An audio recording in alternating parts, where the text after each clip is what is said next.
lock my leg out, it makes me like harder to balance. If you let me bend my knees, I have more balance.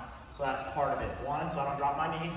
Not always just on your base, but just like having more base with my knee bent, right? But so he wants to kind of lock that out. So the bottom guy's here. Left hand isn't doing too much.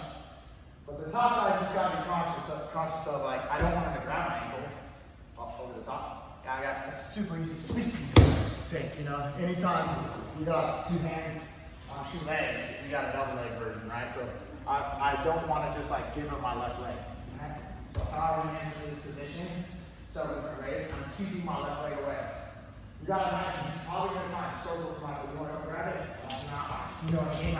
I gotta start to move away from him constantly, whether I'm fighting one foot or both. I'm not just gonna sit there and let him circle to the other foot. Okay? So I'm gonna super stack him here. Up over the shoulder. There you go. I'm gonna do the exact same position, look. Right? Now what I'm gonna do is I'm gonna elevate him back. And I want you to actually alligator bite his hips. You see that? So now I can keep him elevated with my knees like this. Yeah, smash him in that. We're not doing that. Okay, that's good. But so I'm here in this position. When I get all the way here where I'm able to stack him, it's very easy for me now to step my right foot over his head. Look.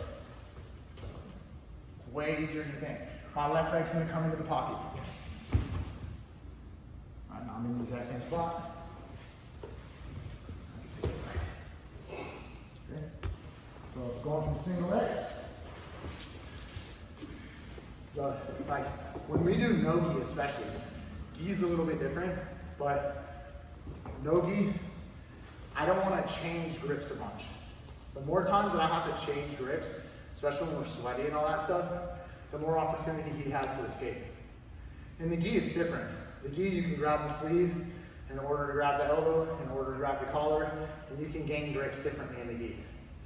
You don't want to do that so much no gi. You want to grab a solid grip that you're going to use and not let go of it, right?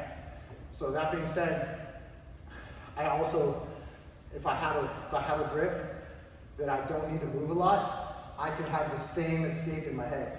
To me, this is the same thing as the other one. I'm gonna stack him. I'm gonna get his body to get pushed to the side, and I'm gonna put my knee in that pocket again.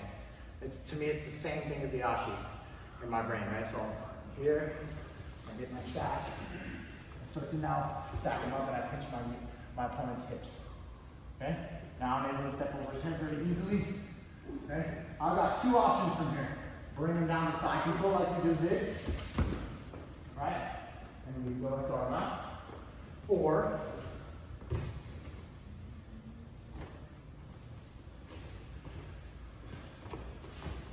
get him all the way to here. The other thing that I can do is now sneak my knee into this pocket on this side right away. Look. And I just cheat. I fall right into it. So now I have the same exact movement, but I just didn't go to side control. So it's kind of like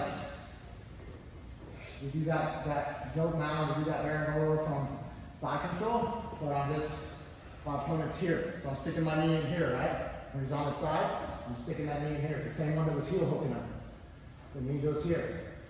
He's gonna be like this, but instead the knee goes right here. It's the same spot. He's just turned 90 degrees, okay?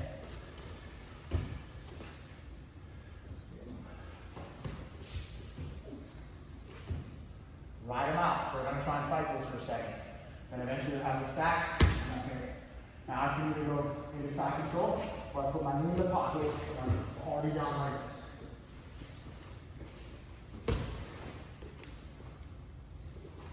That make sense for you guys?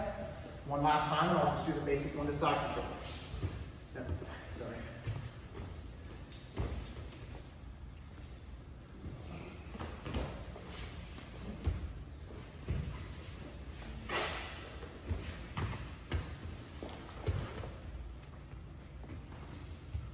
Good to go?